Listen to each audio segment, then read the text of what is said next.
So, for the past year, I've been doing an excellent job of not caring about what other people think of me. And enjoying every bit of life. And recently, I decided to really care about what someone thought of me. So I'm wondering where I went wrong. Because Well, here's the thing that's tricky about this, because we can glibly say to you that you're expanding and this is the standard that you want to find harmony with, and you really have to get to a place where you don't give a rip what anybody else thinks, because there's too many moving parts. And if you're trying to stand on your head to please that one or that one or that one or that one or that one, you really can only have one person in your life like that, because if there are two and they want something slightly different, then you don't know what to do.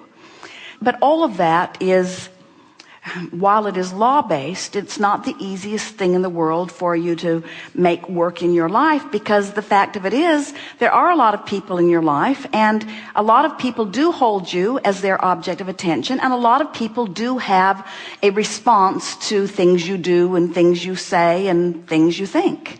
In other words, you're getting constant feedback. So if you've been trained, like most people do, to try to offer behavior that produces pleasing responses from them, then life's really busy for you. Your parents taught that to you early on. If you please them, they smile. If you don't please them, they punish you in some way. And without meaning to, they were well-meaning in every case, they trained you away from your own guidance system. And the thing that's tricky about that is that as you try to please that one, no matter what it is, there is a strong possibility that you are defying what you have actually put into your own vibrational reality, that your own source energy is calling you towards. So you really have come to a rather strong decision that is of great value when you say, I've decided that it matters most to me how I feel, because it matters most to me that I'm in alignment with source. But then it turns out that it all kind of fits together nicely, because for you to be in alignment with source, you must think loving and appreciative thoughts of whoever is your object of attention. And when you're thinking loving and appreciative thoughts of whoever is your object of attention, the law of attraction matches you up with things that feel really good to both of you. In other words, these laws really do not betray you in any way. Here's an interesting way of approaching this. So someone says, I want to be appreciated. So let's say this person who wants to be appreciated looks to a girlfriend or a boyfriend or a mother or someone and wants to be appreciated. But that person, for whatever reason, isn't appreciating them. Now, when we say for whatever reason, what we really mean is you're not evoking it, and so law of attraction is not matching you up with it. But when you're not being appreciated, it feels to you like it's their fault. They should be more appreciating, because if they were really doing their job, they would appreciate me regardless of the vibe I'm giving off, which isn't true, but that's the way you feel when you're not in the vortex. So then let's say this person who wants to be appreciated but isn't being appreciated says to their inner being, or to Abraham, Abraham, that person won't appreciate me, so I would like you to. I want to feel your appreciation. Well, now the interesting thing about reaching to your source for appreciation is that you gotta be in the vicinity of your source in order to feel it, because your source is offering it all the time. That's the appreciation we want you to be reaching for, not from the peanut gallery. But now hear how this plays out. So, okay, Abraham, I want to feel your appreciation, so I'm going to tune myself to feeling your appreciation. Guess what happens when you tune yourself to feeling the appreciation of your source? Your lover appreciates you too, because it was you all along. Isn't that interesting? yes. Oh, now you appreciate me. Now I've tuned myself to source. Oh, now you'll appreciate me. Where were you when I needed you? Well, that's just the way the laws of the universe work, you see. So when you say, I'm not going to give a rip what anyone thinks, we want to modify that by saying, you can't help but care about them because you've put so much of them in your vortex. You have created a version of them in your vibrational reality. And the version of them, oh, this is so good. The version of them that you've put into your vibrational reality is someone who loves and someone who's stable and someone who's sure and someone who knows you and loves you and wants to be with you. That's the version of them that you've put there, you see. And so it's your job to see that version and only that version, no matter how they're behaving. And that's the tricky thing, because some of them are loud. Some of them are just really in your face, not behaving the way you'd like them to behave. But you have to hold to your picture of what you are wanting, or put yourself in a place where at least you're not seeing so much of what you don't want. Don't you think that's a good way of looking at this? That when you reach for the love that Source will always give you, in order to find it, you got to tune yourself to it. And when you tune yourself to it, then only that part of others can show themselves to you. That's why we say, line up with who you are, and then everything else takes care of itself. Law of attraction sees to it. Okay. Now, we know you understand the theory of that. Want to talk about it in detail? A little. I felt like I did that in 2009, and at the end of the year... Well, we don't care about 2009. Okay. We don't care about 2010. We don't care about what you call today. This vibrational reality is bigger and faster. It's where it's at.